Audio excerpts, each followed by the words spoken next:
आणि म्हणून शिक्षण मंत्री जे आहे आपल्या देशाचे धर्मेंद्र प्रधान याने म्हटले की तुम्ही जबाबदारी घ्या आणि या पेपर फुटीची जबाबदारी घेऊन तुम्ही आपल्या पदाचा राजीनामा दिला पाहिजे. नाही करू शकलो मी तुमची नीटपणे परीक्षा, नाही घेऊ शकलो चांगल्या पद्धतीने ही परीक्षा, हे स्वीकारलं पाहिजे. बरं, त्याने स्वीकारू न स्वीकारू आपल्या देशाचे पंतप्रधान काय करते?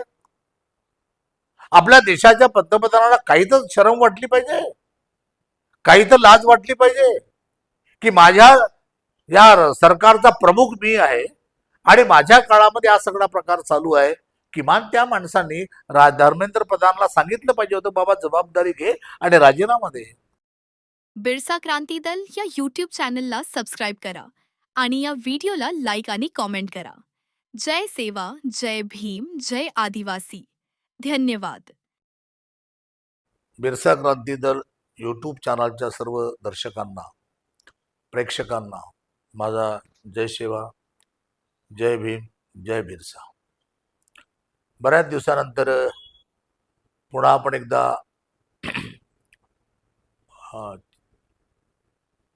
सोनम वांगचुक यांच्याच विषयावरती आपण या ठिकाणी चर्चा करायला बसलो आहे.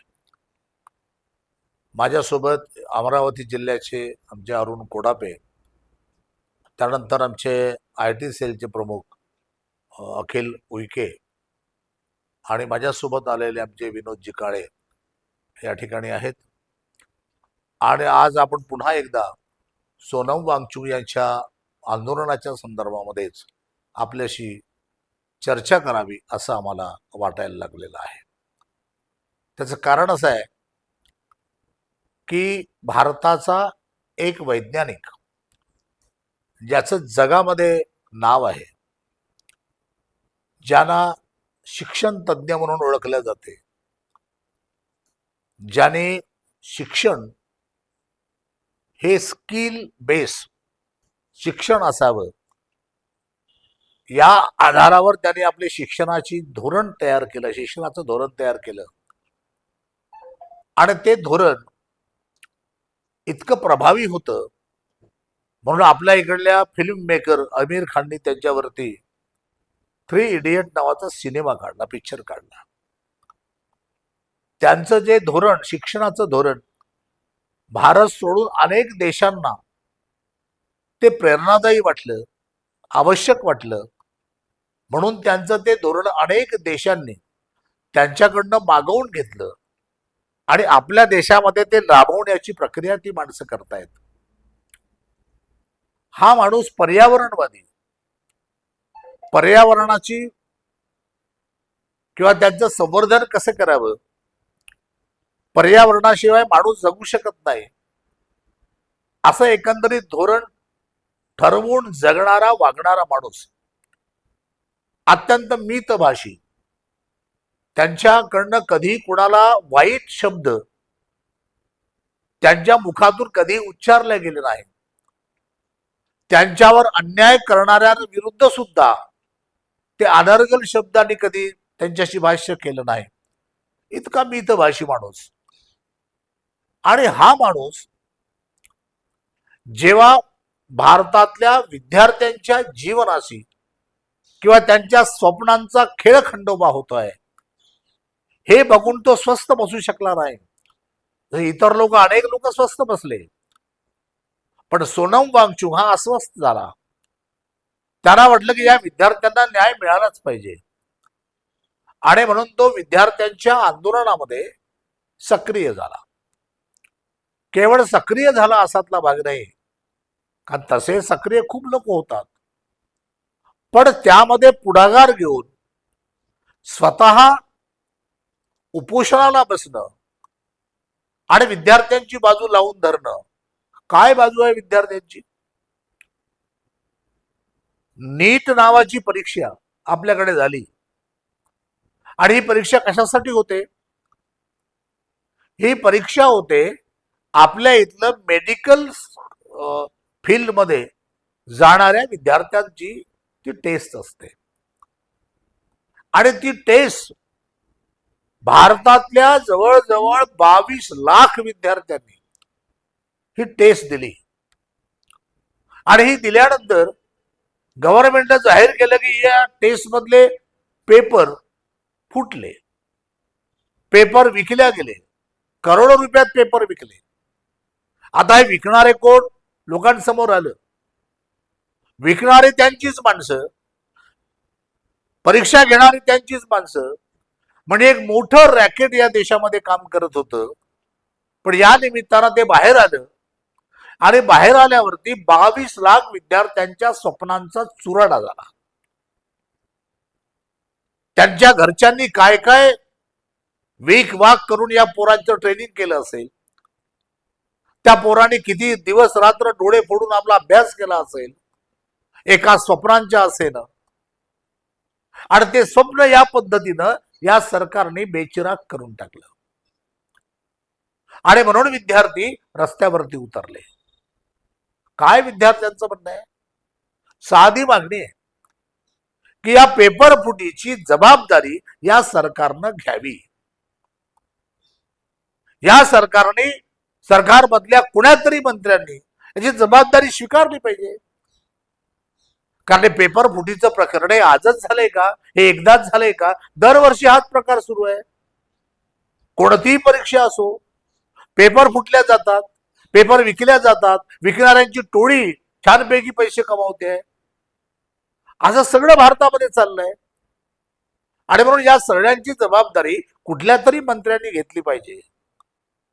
आणि म्हणून शिक्षण मंत्री जे आहे आपल्या देशाचे धर्मेंद्र प्रधान, याने म्हटले की तुम्ही जबाबदारी घ्या आणि या पेपर फुटीची जबाबदारी घेऊन तुम्ही आपल्या पदाचा राजीनामा दिला पाहिजे. नाही करू शकलो मी तुमची नीटपणे परीक्षा, नाही घेऊ शकलो चांगल्या पद्धतीने परीक्षा, हे स्वीकारलं पाहिजे. बरं, त्याने स्वीकारू न स्वीकारू आपल्या देशाचे पंतप्रधान काय करते?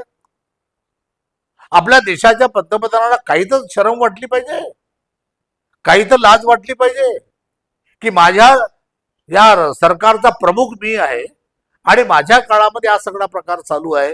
किमान त्या माणसांनी धर्मेंद्र प्रधानला सांगितलं पाहिजे होतं, बाबा जबाबदारी घे आणि राजीनामा दे. आपल्याकडे अशा अनेक उदाहरणं आहेत. एक रेल्वेचा अपघात झाला तेव्हा लाल बहादूर शास्त्री हे रेल्वे मंत्री होते, त्याने लगेच राजीनामा देऊन टाकला. महाराष्ट्रामध्ये मोठं कांड झालं. त्या पाकिस्तानचा जो कोण आपला कसाब, तेव्हा मुख्यमंत्री आमचे विलासराव देशमुख होते. काय झालं? फक्त एक फिल्म मेकर त्यांच्या पुत्राला घेऊन ते पाहायला गेला, त्याला ते पाहण्याकरता संधी दिली. या मुद्द्यावरून विरोधी पक्षाने आकांड तांडव केलं आणि मुख्यमंत्र्यांनी राजीनामा दिला महाराष्ट्रामध्ये. आणि तुम्हाला एक शिक्षण मंत्री राजीनामा देणं होत नाहीये, जबाबदारी स्वीकारत नाहीये. आणि केवढा निर्लज्जपणा आहे. आणि या संदर्भामध्ये आता मला वाटते 4-5 दिवसापूर्वी या धर्मेंद्र प्रधानचा काहीतरी वाढदिवस होता, तर आपल्या मिस्टर प्रधानमंत्र्यांनी त्याला ट्विट केलं, त्याला हॅपी बर्थडेचा म्हणजे संदेश पाठवला, त्याला हॅपी बर्थडे केलं. म्हणजे हे जखमेवर ते मीठ सोडणं ज्याला म्हणतात, असा हा प्रकार सुरू झालेला आहे. असंवेदनशीलतेचा कुठलीही संवेदना नाही. काय म्हटलं या सरकारने की म्हणे मागच्या वेळी तो अग्रवाल नावाचा इंजिनियर कशाला म्हटला होता? गंगा शुद्धीकरणासाठी उपोषणाला बसला होता. आणि तो उपोषण करताना मेला. आणि मेल्यानंतर पंतप्रधानांनी ट्विट केलं. म्हणजे किती असंवेदनशीलता. एकीकडे सोनम वांगचुकचे वडील हे 84 मध्ये उपोषणाला बसले होते लद्दाख मध्ये. कशा करता? तर तिथल्या आदिवासी, जे लद्दाख मधले आदिवासी आहेत, त्यांना आदिवासीचा दर्जा द्या म्हणून ते उपोषणाला बसले होते. तेव्हाची पंतप्रधान इंदिरा गांधी ह्या लेहला गेल्या आणि तिथं जाऊन त्यांचं उपोषण सोडलं.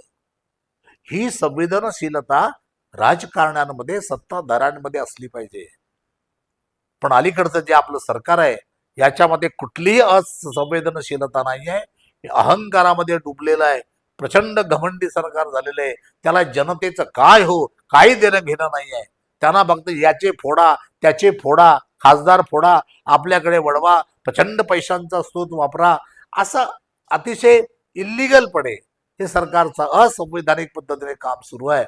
या सरकारला आमची विनंती आहे की त्यांनी ज्या पद्धतीने अग्रवालचा खून केला तशी स्थिती सोनम वांगचुकवर येऊ देऊ नका.